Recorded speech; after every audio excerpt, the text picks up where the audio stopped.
വിനോദായിരുന്നോ? ഞാനിപ്പൊ ആലോചിച്ചതേ ഉള്ളൂ, കുറച്ചു ദിവസമായിട്ട് വിനോദിനെ കണ്ടില്ലല്ലോ. ഒന്ന് വരൂ. ഇടയ്ക്കിടെ വന്ന് നിങ്ങളെ ശല്യപ്പെടുത്തണ്ടല്ലോ എന്ന് കരുതി. ആഹാ, ഇതിപ്പോ വിനോദിന്റെ കൂടെ വീടല്ലേ, ഇരിക്കെ. ഞാൻ കുടിക്കാൻ എന്തെങ്കിലും എടുക്കാം. രാധികേ. അയ്യോ, ഞാൻ രാധികയെ കാണാൻ വന്നൊന്നുമല്ല. അതെനിക്കറിയാം. വന്ന സ്ഥിതിക്കൊന്ന് കാണുന്നത് കൊണ്ട് കുഴപ്പമൊന്നുമില്ലല്ലോ.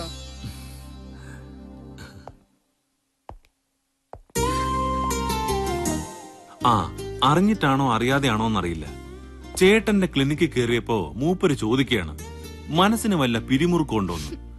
ഉദാഹരണത്തിന് ഫോണിലൂടെ കിസ് ചോദിച്ചിട്ട് കിട്ടിയില്ലെങ്കിൽ പിരിമുറുക്കം ഉണ്ടാവാന്നൊക്കെ. നമ്മളന്ന് ഫോണിൽ സംസാരിച്ചുണ്ടെന്ന് ചേട്ടൻ കേട്ടു. ആഹാ, ഇവിടുത്തെ ഫോൺ വർക്ക് ചെയ്യുന്നുണ്ടല്ലോ. ഇടയ്ക്കൊരു ചേഞ്ചിന് നേരിട്ട് ഒന്ന് വരാമെന്ന് കരുതിയാവും. ഡോക്ടറെ കാണാനാ ഞാൻ വന്നേ. പുതിയ അസുഖം വല്ലതും? അതല്ല, വിനോദിനോടൊരു കാര്യം ചോദിക്കണമെന്ന് കുറച്ച് ദിവസമായി ഞാൻ വിചാരിക്കുന്നു. ബാംഗ്ലൂരിലുള്ള പെങ്ങടെ പഠിത്തം തീരാറായോ? ഫൈനൽ എക്സാം ഈ മാസമാ. എന്താ കാര്യം? അല്ല, പെൺകുട്ടികളാവുമ്പോ വല്ല ഏടാകൂടത്തിലും ചെന്ന് ചാടുന്നതിന് മുമ്പ് കെട്ടിച്ചു വിട്ടേക്കണം. അനുത്തിരി ബുദ്ധിയൊക്കെ ഉള്ള കൂട്ടത്തില. അതുകൊണ്ട് കാര്യമില്ല. അവളെക്കാളും ബുദ്ധിയുള്ള വല്ലവന്മാരും പുറകെ നടന്നാലോ? അക്കൂട്ടത്തിൽ ചിലപ്പോ അവളുടെ ഇരട്ടി പ്രായമുള്ളവരും കണ്ടേക്കും. അതൊക്കെയാ പ്രശ്നങ്ങൾ. അതുകൊണ്ടാ ഞാൻ പറയുന്നത്, ഉടനെ കെട്ടിച്ചു വിടുന്നതാ നല്ലത്. അത്ര ധൃതി ഉണ്ടെങ്കിൽ അമ്മ തന്നെ അങ്ങ് കെട്ടിക്കോ.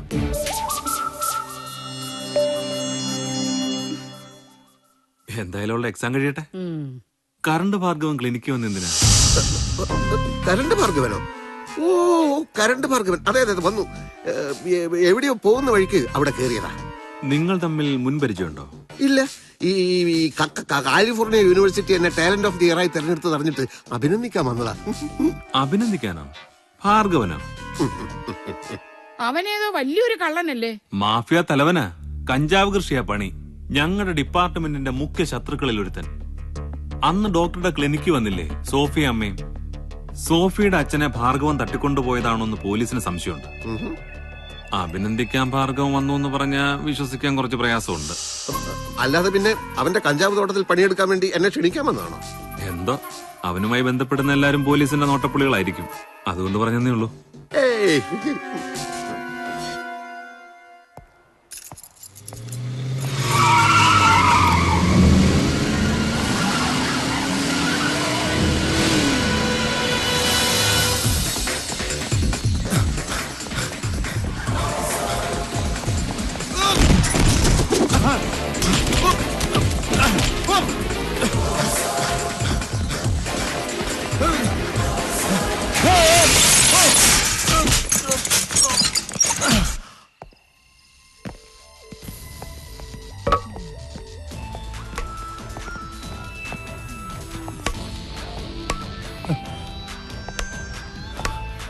കുണ്ടോട്ടിയിലും നിലമ്പൂരും മലപ്പുറത്തും ഒളിച്ചു കിടത്തിയ ഫോറിൻ സാധനങ്ങൾ വിറ്റ് നടന്നിരുന്ന ഷാജി പലതവണ പോലീസ് പിടിച്ചു.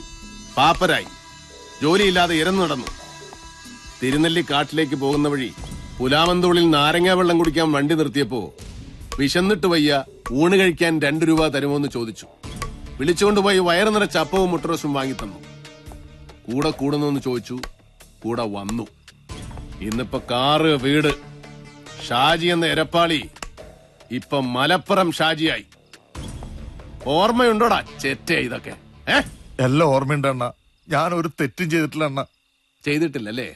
എടാ മാരിയപ്പൻ ആരടാ? എടാ മാരിയപ്പൻ നമ്മുടെ ആരാന്നാ ചോദിച്ചത്? നമ്മുടെ ശത്രു ആണല്ലോ. അതെ.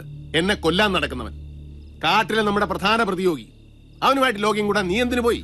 പച്ച കള്ളോണണ്ണ. മാരിയപ്പനെ ഞാൻ കണ്ടിട്ട് പോലുമില്ല. നുണ, കല്ല് വെച്ച നുണ.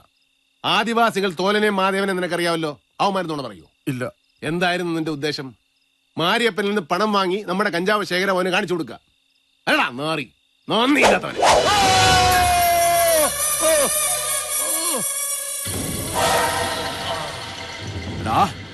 ഞാൻ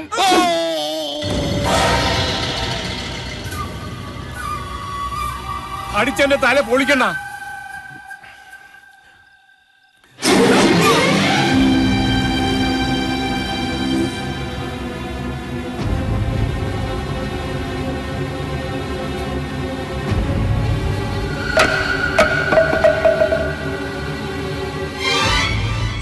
അണ്ണാ,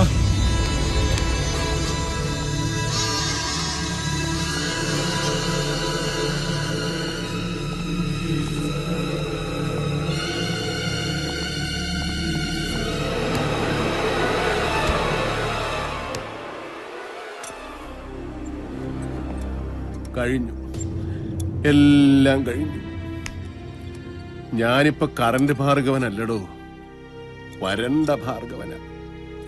ചോരയും നീരും ധൈര്യവും ഒക്കെ വറ്റി വരണ്ട ഭാർഗവൻ. അങ്ങനെ പറയല്ലേ അണ്ണ, ഇത് കേൾക്കുമ്പോ ഞങ്ങളുടെ ചങ്ക് പൊളിയ. ഒന്നുകൂടെ ശ്രമിച്ചു നോക്ക്. ആ മരക്കമ്പെടുത്ത് കണ്ണു മടച്ച് 4 വീക്ക് വെക്ക്. മലപ്പുറം ഷാജിയുടെ മോന്ത കലക്കാൻ അണ്ണന് സാധിക്കും. ഇല്ല, എനിക്ക് വയ്യടോ. എന്നാ ഞങ്ങള് പോയി അവനെ തല്ലിച്ചാച്ചിട്ട് ഇങ്ങെടുത്തോണ്ട് വരട്ടാ. അതുകൊണ്ട് എന്താണോ കാര്യം? അണ്ണന്റെ പകപ്പ് മാറിയോ എന്ന് അറിയാനല്ലേ അണ്ണൻ തന്നെ തല്ലുന്നത്. ആ ഡോക്ടർ വിളിക്കാമെന്ന് പറഞ്ഞിട്ട് വിളിച്ചില്ലല്ലോ. എടോ, ഇത് മനസ്സിന്റെ പ്രശ്നമാ. ഒരു മനഃശാസ്ത്രജ്ഞനെ കൊണ്ട് മാത്രമേ ഇത് നേരെയാക്കി എടുക്കാനൊക്കൂ. ഒരു കാര്യം ചെയ്യ്, രാവിലെ ചെന്നാ ഡോക്ടറെ ഇങ്ങോട്ട് പിടിച്ചോ. അയാൾ വരാൻ വല്ല മടിയും കാണിച്ചാൽ ചുരുട്ടിക്കൂട്ടി ഇങ്ങോട്ട് വരും.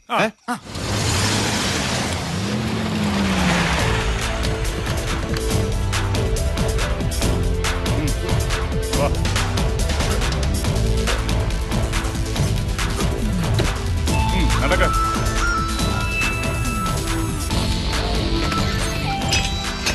ഇരിക്ക്.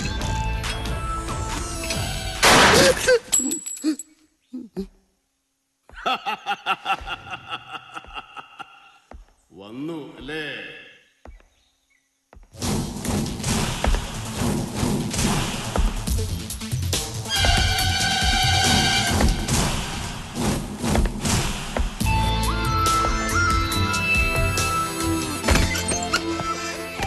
ഇതാണ് എന്റെ രഹസ്യ താവളം. ആർക്കും അറിയില്ല ഞാൻ ഇതിനകത്തുണ്ടെന്ന്.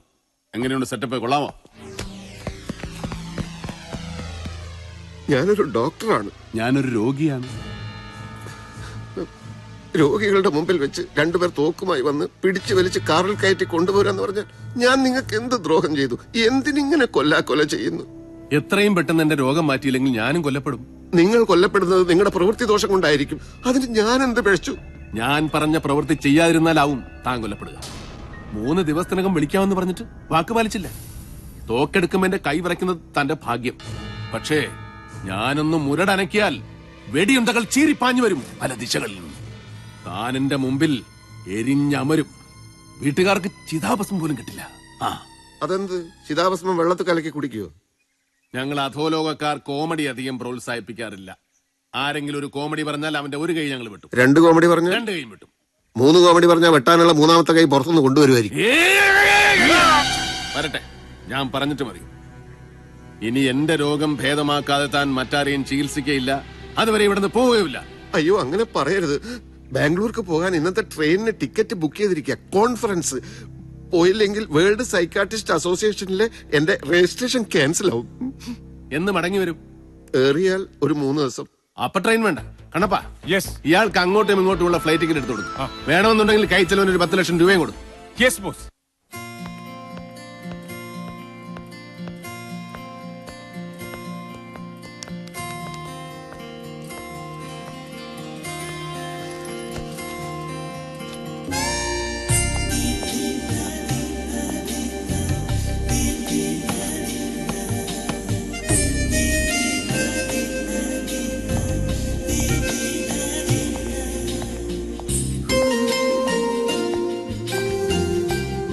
ഹായ് അനു.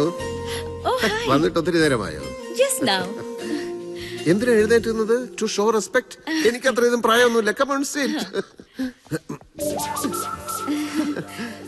2 കാര്യങ്ങൾക്കാണ് ഞാനിപ്പോ ബാംഗ്ലൂരിൽ വന്നത്. ഒന്ന്, കുറച്ചു കാലം അല്ലെങ്കിൽ എന്നേക്കുമായി താമസിക്കാൻ ഇവിടെ ഒരു വീട് വേണം എനിക്ക്. കേരളത്തിലുള്ള ഒരുത്തനും വന്നെത്താൻ കഴിയാത്ത വനപ്രദേശമായാലും കുഴപ്പമില്ല, അങ്ങനെ ഒരു വീട്. 2, വേൾഡ് സൈക്കാട്രിസ്റ്റ് അസോസിയേഷനിലെ കൊടുക്കാനായിട്ട് എനിക്കൊരു തീസിസ് റെഡിയാക്കണം. അതിന് അനുവിന്റെ നല്ലൊരു ഹെൽപ്പ് എനിക്ക് വേണം. ഞാൻ എന്ത് ഹെൽപ്പ് ചെയ്യാൻ? എന്താ വിഷയം? വിഷയം ഒരു പൊടി. എന്റെ വിഷയം, ഒരാണും പെണ്ണും തമ്മിൽ വിവാഹം കഴിക്കുമ്പോൾ അവർ തമ്മിലുള്ള പ്രായ വ്യത്യാസം ഒരു വലിയ വിഷയമാണോ? എനിക്കതിനെ പറ്റി ഒന്നും അറിയില്ല.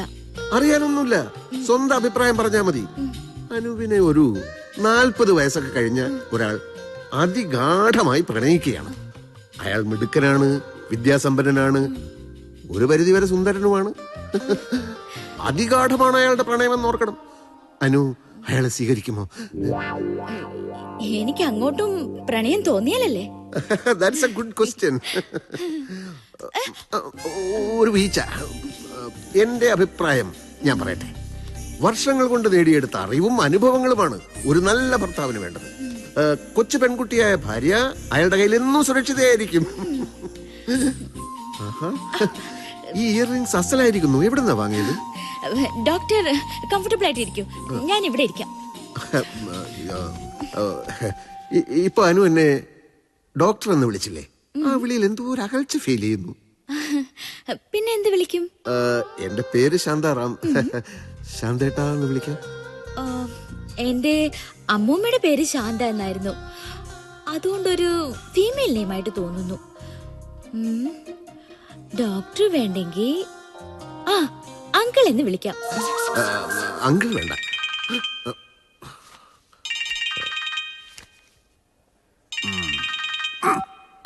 ഇപ്പൊ ആരാ വിളിച്ചെന്നറിയോ? ഒരു അധോലോക ഗുണ്ട. ഡോക്ടറും ഗുണ്ടയോ ആയിട്ട്? അത് പറയാം. ആ ഗുണ്ട പിന്നെയും വിളിക്കുന്നു. ഇവരൊന്നും ഞാൻ ഭയപ്പെടുന്ന പ്രശ്നമില്ല. അനുവിന് ഞാൻ കാണിച്ചു തരാം. എടാ ഭാർഗവ, നിന്റെ ഗുണ്ടായുസം ഡോക്ടർ ശാന്താറാമിന്റെ അടുത്ത് നടക്കില്ലടാ. അടിച്ച് നിന്റെ അണപ്പല്ല് ഞാൻ തെറിപ്പിക്കും. നീ ആരാന്നാടാ നിന്റെ വിചാരം? കുറെ ഇഡിയൻസിന്റെ കയ്യിൽ തോക്കും കൊടുത്ത് തെക്ക് വടക്ക് നടത്തിച്ചാ നീ വലിയ ആളാകൂടാ. ഡോക്ടർ ഇപ്പൊ എവിടെയാണ് ഉള്ളത്? ഡോക്ടർ അല്ല ഞാൻ, നിന്റെ കാലനാ. എങ്കിൽ കാലൻ എവിടെയാ ഉള്ളത്? പറയാൻ മനസ്സില്ലെങ്കിലോ? ഒന്ന് പറയൂ കാല. ധീരനായ അങ്ങയെ നേരിൽ കാണാനുള്ള ആഗ്രഹം കൊണ്ടാ. എനിക്ക് ആ കാലിൽ തൊട്ടൊന്ന് വന്നിക്കാനാ. ഓ, താനും ഇപ്പൊ കോമഡി തുടങ്ങിയോടോ? കോമഡി പറയുന്നവന്റെ കൈ വെട്ടുവെന്ന് പറഞ്ഞിട്ട് ഇനി നിന്റെ കൈ ഞാൻ വെട്ടൂടാ. അയ്യോ, അങ്ങനെയൊന്നും ചെയ്തു കളയല്ലേ. അടിയനൊരു പാവമാണേ. കോൺഫറൻസ് എങ്ങനെ നടക്കുന്നു? ഉടനെ തീരുവോ? കോൺഫറൻസ് ഞാൻ എനിക്ക് ഇഷ്ടമുള്ളപ്പോ തീർക്കൂടാ. നീ ആരാ ചോദിക്കാൻ? ഏതാ അങ്ങയുടെ മുൻപിൽ ഒരു പെണ്ണിരിക്കുന്നത്? കോൺഫറൻസ് എന്ന് പറഞ്ഞ് മറ്റേ പരിപാടിക്ക് ഇറങ്ങിയിരിക്കുകയാണല്ലേ?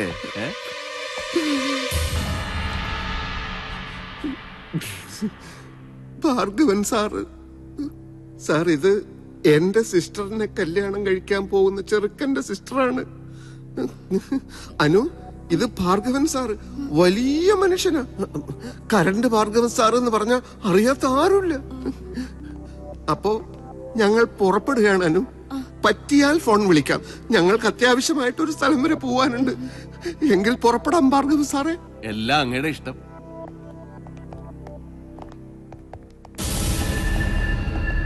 നിന്റെ കുടലെടുക്കൂടാ വന്നിന്ന്. എല്ലാത്തിനും മാപ്പ്. നമുക്ക് ഇന്ന് തന്നെ ചികിത്സ തുടങ്ങാം. എന്നെ തെറി വിളിച്ച ആ നാക്ക് ഞാൻ ആദ്യം അരിഞ്ഞെടുക്കൂടാ റാസ്കൽ. എന്നിട്ട് മതി ചികിത്സ. ഞാൻ 1000 വട്ടം മാപ്പി വയ്ക്കുന്നു. എന്നെ ഉപദ്രവിക്കരുത്.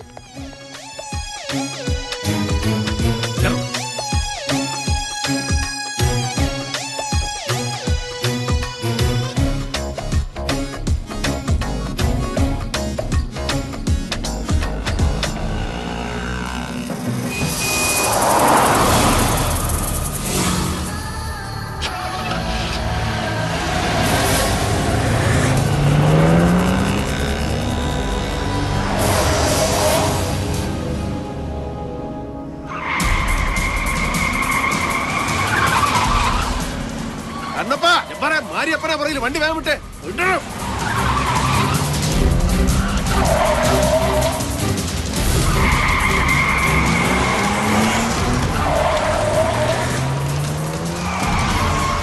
ചവിട്ടിവിട്, ചവിട്ടിവിട്.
വണ്ടി ഇവിടെ നിർത്തിയിട്ട് എന്താ കാര്യം? കാർഗിൽ മാത്രമല്ലേ കഴിഞ്ഞുള്ളൂ, ഇനിയുണ്ടല്ലോ സിയാച്ചിൻ, ലഡാക്ക്, കാശ്മീർ, അവിടെയൊക്കെയുള്ള എല്ലാ വെടിവെപ്പുകളിലും പങ്കെടുക്കണമെന്ന് എനിക്ക് ആഗ്രഹമുണ്ട്. ഒരു സാധാരണ ജീവിതം എന്തായാലും എനിക്ക് വിധിച്ചിട്ടില്ലെന്ന് മനസ്സിലായി. മാരിയപ്പൻ എന്നെ ഒതുക്കാൻ തന്നെ ഇറങ്ങിയിരിക്കുക. അല്ല, നിങ്ങൾ എന്ത് പണിയായി കാണിച്ചത്? ഒരു വെടിയെങ്കിലും ആ മാരിയപ്പനെ നേരെ വെച്ചില്ലല്ലോ. മുതുമുത്തച്ഛന്മാർ ചെയ്ത പുണ്യം കൊണ്ടാ കാറ്റുപോകാതെ ഇവിടെ ഇപ്പൊ എങ്ങനെ നിൽക്കുന്നത്. ഓ, നിങ്ങൾക്കുണ്ടോ മുതുമുത്തശ്ശന്മാരൊക്കെ?